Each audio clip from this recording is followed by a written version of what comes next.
5 men vanished without a trace. In 1978, 5 young men left a basketball game in Northern California, excited to get home and call it a night. Hours later, their car was found abandoned in the wilderness. But where were they, and what happened to them? This is the haunting mystery of the Yuba County 5. The night began like any other. They were a group of friends, all in their 20s, heading back home from a game.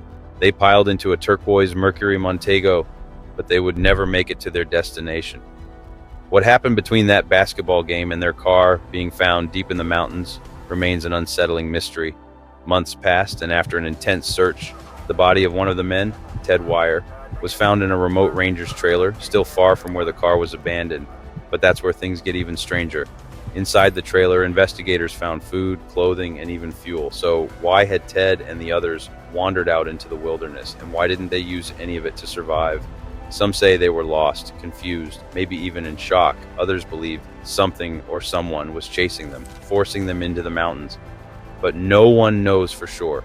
There were no signs of a struggle, no evidence of foul play, just a confusing trail of clues leading nowhere. And then there's the question that haunts everyone. Why didn't the others use the supplies they had? Why didn't they find their way out? Even now, decades later, no one has the answers. The case of the Yuba County 5 is still one of the most baffling mysteries in American history, one with no conclusion, no justice, and no explanation.